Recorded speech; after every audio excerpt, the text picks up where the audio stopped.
Nós concluímos hoje este ciclo de Todos à Uma, encontros com autores, com a presença para nós muito grata e muito esperada do Gonçalo M. Tavares.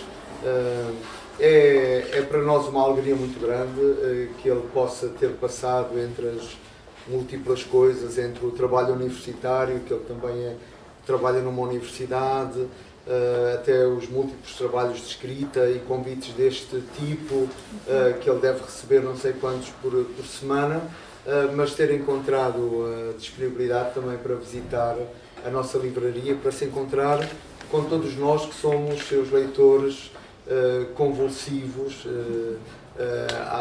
uns há mais anos, outros mais recentemente, mas de facto a sua escrita e o seu percurso tem esta capacidade de despertar leitores fanáticos e isso mostra que estamos na presença de um autor estranho e maravilhoso, que é o Gonçalo M. Tavares.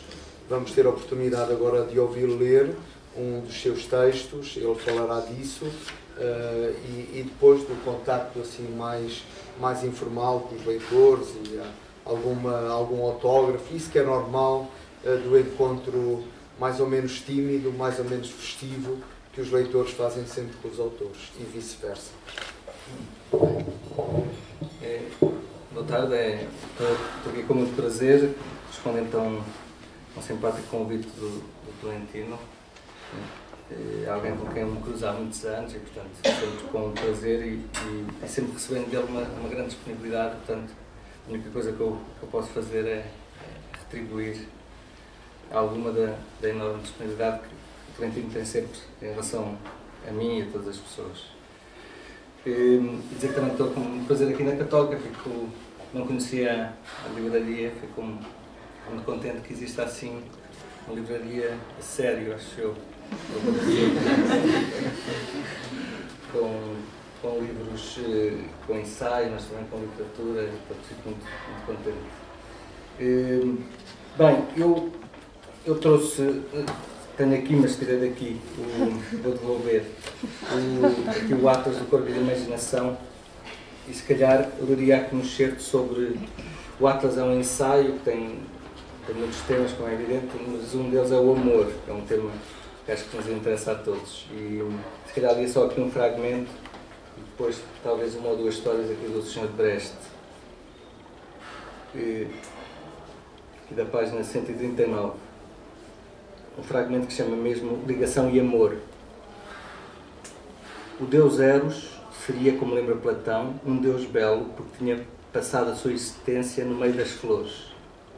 E seria ainda um poeta tão excelente que transformava em poetas aqueles em quem tocava. Os tocados, os que amavam, estariam mais próximos dos deuses do que o amado, pois os primeiros haviam sido tocados e possuídos por um deus. Os segundos apenas recebiam os efeitos desse toque forte numa outra pessoa. Pois bem, mas por que razão durar seria melhor do que arder? Pergunta Roland Barthes, avançando desde logo para a definição de uma intensidade alta, arder, em contraponto com a sobrevivência pura, durar.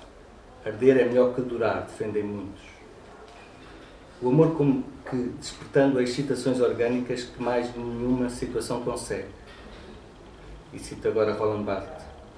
Faço secretamente coisas loucas, sou a única testemunha da minha loucura. É a energia que o amor descobre em mim.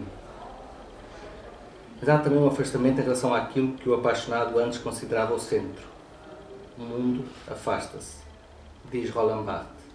O mundo está cheio sem mim. E a partir de A Náusea de Sartre, Barthes fala na sensação de que o mundo está num aquário e quem ama está de fora, afastado dos humanos, exceto do objeto do seu amor. Não pertence à humanidade, quem ama pertence a outro mundo. Cito Barthes, já não é amor isso que tende para a realidade. É desumano, no sentido em que tudo o que acontece no aquário, não pertencendo ao seu mundo, não pode interferir nesse gráfico sentimental que qualquer existência apresenta. Disse Thomas, uma das personagens de Os Visionários. que o amor por uma pessoa eleita não é, no fundo, outra coisa do que a antipatia por todas as outras. Se calhar reparar, este fragmento que se chama reparar o amante, ou reparar no amante. Interessante neste ponto é pensar na situação em que o médico ama a pessoa que vai operar, a pessoa a quem vai ou a quem pretende tirar as dores. Situação complexa que baralha símbolos opostos, como o bisturi e o anel de noivado, e baralha ainda as identidades. Para agir como um médico tenho de me separar do outro, pois tenho que estar de fora, tenho de o ver. Porém, se o amo, é impossível separar-me dele. Diremos, provocadoramente, que se o médico operar quem ama, ou a operação correrá mal, o médico não conseguirá criar uma distância entre si e o outro, isto é, entre as duas dores, ou, correndo bem a operação, o amor terminará ali, pois num determinado momento, e basta um momento, aquele organismo afastou-se do outro, viu-o como um corpo separado de si, como um espaço orgânico que é urgente reparar. Note-se que o termo reparar pode significar voltar a colocar em funcionamento ou dar atenção. Voltar a parar à frente de algo, reparar, parar duas vezes, parar muito tempo frente a algo. Aquilo a que se dá atenção volta a funcionar. Esta é ainda uma definição implícita de amor. O amante tem de reparar no amado, tem de repará-lo, tem de olhar para ele atentamente para o pôr a funcionar. Ainda há pouco, e cito Maria Gabriela Lençol, ainda há pouco, quando estivemos abraçados, tínhamos que estar vivos. Aquilo a que se dá atenção volta a funcionar. Eis uma definição prática, operacional, quase mecânica do amor. E se calhar, não sei que é muito curto, se calhar do Sr. Brecht, isto é uma edição brasileira, mas eu acho que não tenho nenhuma palavra em português, não. Uma pequena história que eu faço questão de ler, que foi escrito talvez em ou talvez mais cedo, 1998, não sei, 97. Desempregado com filhos. Se calhar vou ler 3 histórias do Brecht, do Sr. Brecht, que é do tal bairro do Sr. Valéry. Desempregado com filhos. Disseram-me, só te oferecemos emprego se te cortarmos a mão. Eu estava desempregado há muito tempo, tinha filhos, aceitou. Mais tarde foi despedido e de novo procurou emprego. Disseram-me, só te oferecemos emprego se te cortarmos a mão que te resta. Eu estava desempregado há muito tempo, tinha filhos, aceitou. Mais tarde foi despedido e de novo procurou emprego.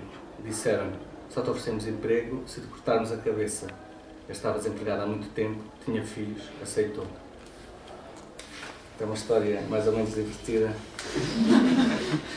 E o cantor, também uma história curta, um pássaro foi atingido com um tiro na asa direita e passou por isso a voar na diagonal.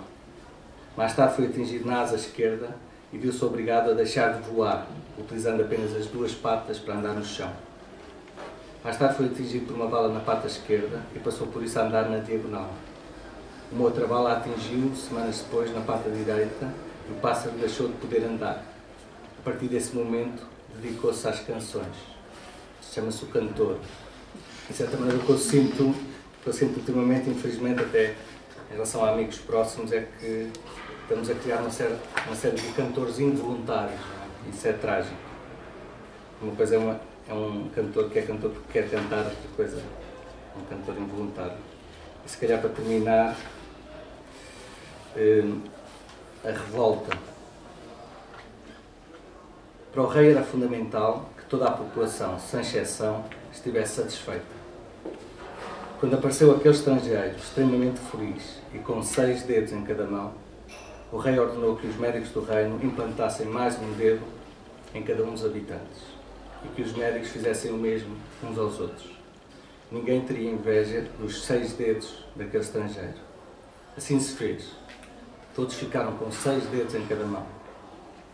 No ano seguinte chegou outro estrangeiro, com um ar ainda mais feliz, que tinha 7 dedos em cada mão. O rei de novo ordenou que os médicos do reino implantassem mais um dedo em cada um dos habitantes. Assim foi feito. No ano seguinte, um estrangeiro com 8 dedos por mão, que não parava de exibir a sua felicidade, provocou nova implantação geral, 8º dedo. No ano seguinte, um estrangeiro com 9 dedos e ainda mais feliz. Na mesma operação, todos os do reino ficaram com 9 dedos em cada mão, 18 no total. Foi então que no ano seguinte chegou um estrangeiro com o rosto mais feliz que alguma vez fora visto por ali e com 5 dedos em cada mão. Depois de um momento de hesitação, o rei ordenou aos médicos que cortassem 4 dedos por mão a cada habitante.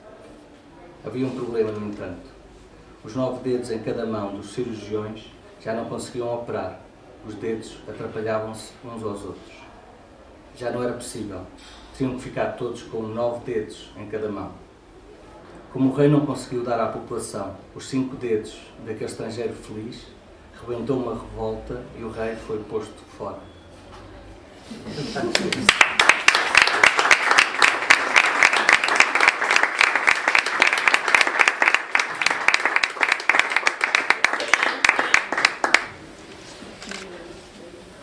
Sinto assim uma invasão de reflexões e de vontade de parar agora um pouco para digerir tudo aquilo que nos trouxe e tanta coisa que nos provocou com estas leituras muito, muito interessantes. Muito obrigada mais uma vez por estar aqui e pela sua disponibilidade e deixo.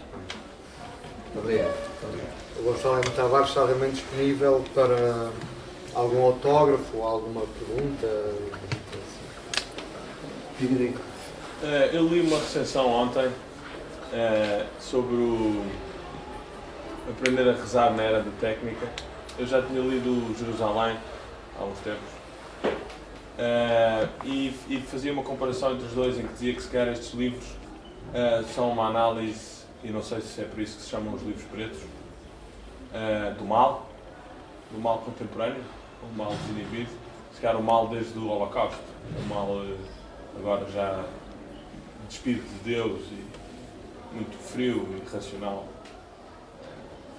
Qual é a opinião do Gonçalo sobre isso? Bem, o aprender a rezar na era da técnica, aliás o próprio nome encaminha muito para isso, tem a ver com de certa maneira o estranhamento, com o facto de nós hoje ainda rezarmos as mesmas orações, não é? E recentemente estive numa cerimónia, realmente, por exemplo, Pai Nosso, é estranho como é que, de certa maneira, uma oração que surgiu, de um certo ponto de vista, com uma paisagem natural, não é? Em que os elementos naturais estavam muito marcados, perceber como é que isso mantém a sua força. É muito estranho, numa paisagem quase tecnológica, hoje no século XXI, nós continuarmos a rezar a mesma oração. E para quem escreve, para quem gosta de ler, não é? É absolutamente fascinante como é que as frases mantêm a sua resistência. Não é? Eu diria que há ali uma resistência nas frases religiosas que eu, como leitor, se eu for estritamente leitor, não compreendo. Portanto, há ali uma resistência que me interessa muito. E é talvez um dos mistérios da linguagem que mais me interessam, é como é que algumas frases, aparentemente, não sendo literariamente muito fortes, como é que elas têm a resistência da literatura mais forte. Não é? Consigo perceber algumas passagens do Platão, eu percebo qual é a sua resistência, mas, por exemplo, pensar numa frase muito simples, mudar como Cristo, por exemplo, parece uma frase muito simples, e se nós virmos exteriormente é uma frase aparentemente banal. Portanto, há ali uma resistência que me interessa muito, e o aprender a rezar na era da técnica tinha um pouco a ver com isso. A questão do mal, o grande dilema que é posto nesse livro é sobre um médico, um cirurgião que opera e, portanto, de certa maneira está a salvar as pessoas uma a uma, não é? Esta salvação técnica que substituiu as outras salvação mais espiritual ou outro tipo de salvação. E ele, a certa altura, esta questão do bem e do mal, não é? A certa altura ele percebe claramente que se ele sentir alguma coisa pelo outro, afetivamente, um pouco este exemplo que eu li aqui do Atlas, se ele sentir, eu não digo compaixão, se ele sentir algum afeto pela pessoa que vai operar, a sua mão vai tremer ligeiramente. Ou seja, de certa maneira, o sentir humano vai terminar em qualquer coisa que remete para uma incompetência profissional. Ou seja, se a sua mão tremer, provavelmente ele não vai operar bem, em vez de salvar a pessoa, provavelmente corre o risco até de não a salvar ou até de a matar se a sua mão tremer demais. Não é? E ali a questão basicamente que está, e eu acho que é uma questão muito deste século, é entre uma competência pura, objetiva, em que a mão não treme, e era o ideal deste médico cirurgião, que era a ideia de que a sua mão fosse como o ferro, que não tremesse. Portanto, o grande dilema está entre uma competência pura, que não treme, objetiva, e uma certa humanidade, porque o que ele sentia, o que ele passou a sentir a determinada altura é que ele percebeu então que perdia, a sua mão tremia, portanto ele perdia a competência, e portanto ele passou a ver a pessoa que ia operar como um objeto. De ver como se fosse um copo, um prato, um puro objeto, e portanto não sentia nada por ele. E só assim, ele não sentindo nada pelo outro, é que conseguia ser competente profissionalmente. E eu acho que nós estamos muito nesse mundo. É um mundo que não tem só... O mundo seria muito fácil se não houvesse... O que é um dilema? Um dilema não é entre uma coisa que eu gosto muito e uma coisa que eu não gosto.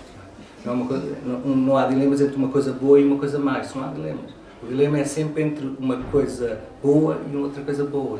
Ou seja, entre uma coisa má, entre uma coisa... O problema, de certa maneira, do humano e da maldade é que, no meu entender, eu já noutras situações falei disso, no meu entender a nossa mão tem que tremer. Portanto, se a nossa mão deixar de tremer, deixamos de ser humanos. Mas dizer que a nossa mão tem que tremer é dizer também que vamos ser necessariamente menos competentes. Não há só ganhos, vamos ser menos competentes, vamos ser menos profissionais, vamos ser menos rigorosos. E eu, por mim, claramente, desde há muitos anos, já percebi que entre o rigor puro e a mão tremer, eu prefiro sempre que a minha mão trema, não tenho dúvidas sobre isso. E eu acho que, de certa maneira, há uma parte da maldade, há uma parte do mal que está muito ligada, seria uma conversa enorme, mas acho que está muito ligada ao rigor, a assumir que 2 mais 2 são sempre 4. Nós às vezes temos que fechar os olhos e fingir que não sabemos que 2 mais 2 são 4, pensar que 2 mais 2 podem ser 5 numa determinada altura. Ou seja, há muitas vezes uma... E por isso é que eu tenho algum de um pé atrás com um discurso muito sobre a eficácia, a competência. Acho que é um discurso que pode fazer sempre, como é evidente, é importante. Mas no limite, eu acho que, precisamente, se nós vamos agir, e se para nós agirmos bem, quer dizer, eu estou a pôr a situação extrema do cirurgião, mas é o professor e o aluno. Se o professor vai ser totalmente rigoroso, a sua mão não pode tremer, ou seja, ele tem que ver os outros como de certa maneira, no limite, quase objetos. Quer dizer, eu acho que não é por aí. Ou seja, há muitas vezes uma opção pela competência que se aproxima de uma espécie de competência maquinal. Eu acho que precisamente a competência humana, acho que a competência é uma palavra interessante e deve ser reocupada de uma forma distinta. E acho que a competência humana inclui o humanismo, e o humanismo inclui a ternura das mãos, e a ternura das mãos inclui uma competência que não é tão competente como a competência das máquinas.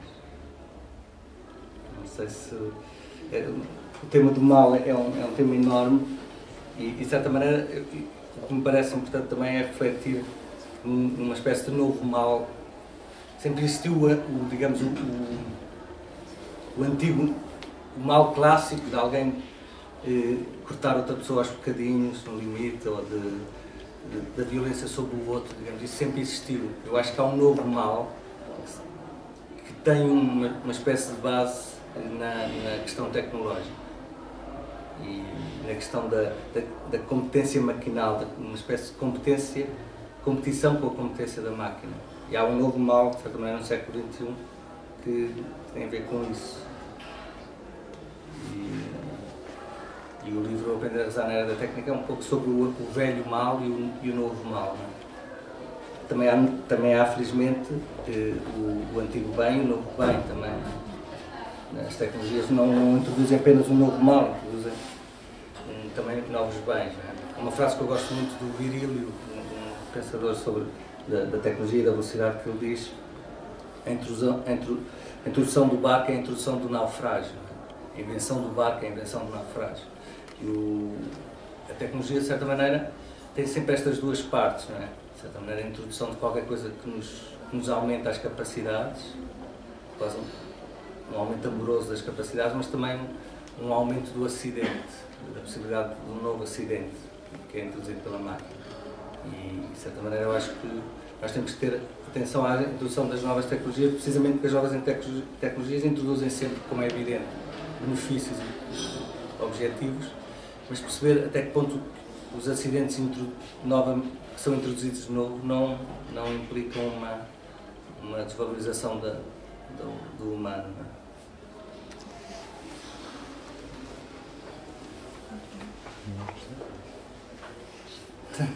Muito obrigado. A hora do almoço falar destes temas.